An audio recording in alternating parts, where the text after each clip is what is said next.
Hi, my name is Amira Hall. I'm a transformational intuitive life and business coach. I'm a master healer, an artist, and an author. And I spent over a decade working as a corporate executive until I had a near-death experience that radically transformed my life.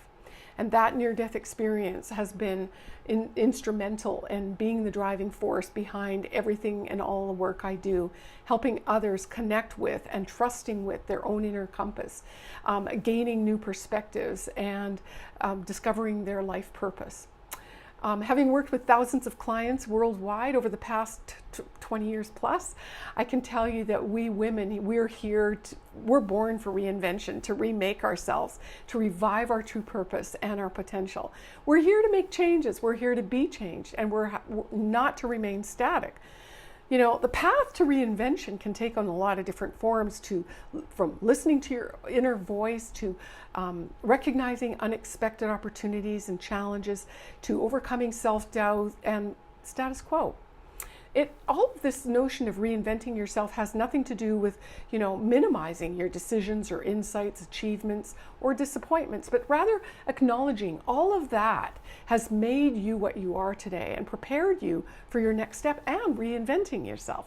Personally, I've reinvented myself several times, and each one feels like a little mini death, and it unfolds one day at a time. And most endings aren't easy. We need to learn how to move into the next chapters of our life, processing those feelings of loss and overcoming challenges of fear to make the most of each phase and ending in our life. Most of us have endured changes, from jobs to even graduation, ending relationships, relocating, and death of loved ones. And it's hard to say goodbye, to something that's familiar, old ways of thinking and feeling and being, old habits. And sometimes we don't realize some of those habits and patterns have actually been keeping us stuck or blocked us from receiving our blessings. There's no question that all this uncertainty and with change and being able to cross into a next chapter, it can be overwhelming. And all of that can be sometimes paralyzing if you don't get support doing that and receiving expert guidance. The changes that are being required now are fast and furious. It seems like they're happening more and quicker and bigger ways. So we have to be able to go in the flux and the flow, to adapt and to be resilient, to develop this resilience in order to process and to actually take a step up. So with all that said, I'd like to share with you 5 tips that I have for you to help you create your next chapter. Number 1 tip is to be able to release the pain from your past.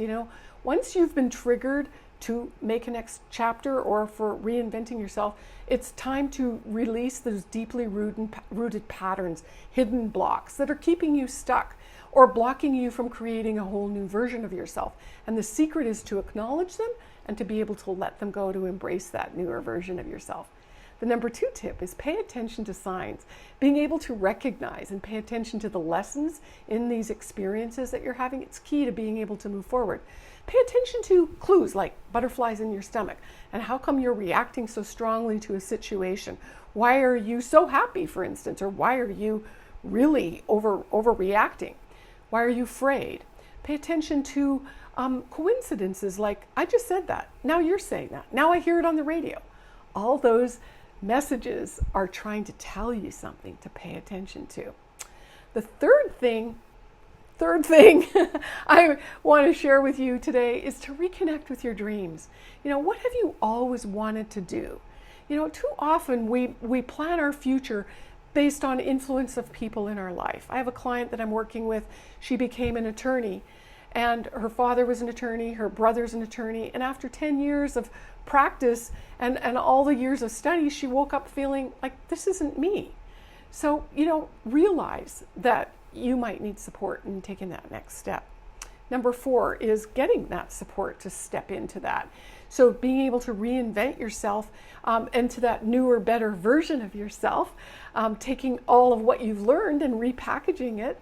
It does sometimes take some finesse in navigating. Sometimes we're blinded with all of our many gifts and possibilities. We just can't see it.